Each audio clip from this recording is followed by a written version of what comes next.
காலை வணக்கம். தினம் ஒரு திருக்குறள். அதிகாரம் 15.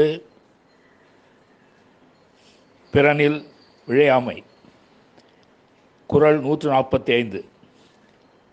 எளிதன இல்லிருப்பான் எய்தும் எஞ்ஞான்றும் விழியாது நிற்கும் பழி.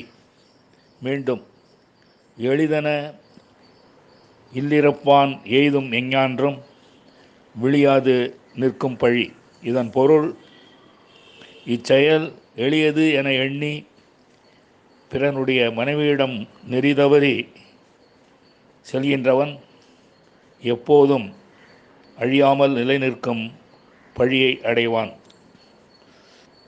மீண்டும், இச்செயல் எளியது என எண்ணி பிறனுடைய மனைவியிடம் நெறி தவறி செல்கின்றவன் எப்போதும் அழியாமல் நிலை நிற்கும் பழியை அடைவான். நன்றி, வணக்கம் கூறி உங்களிடமிருந்து விடைபெறுவது தேரெழுந்தூர் கோசகன் என்கிற டிவி நாராயணன், ஆழ்வார்பேட்.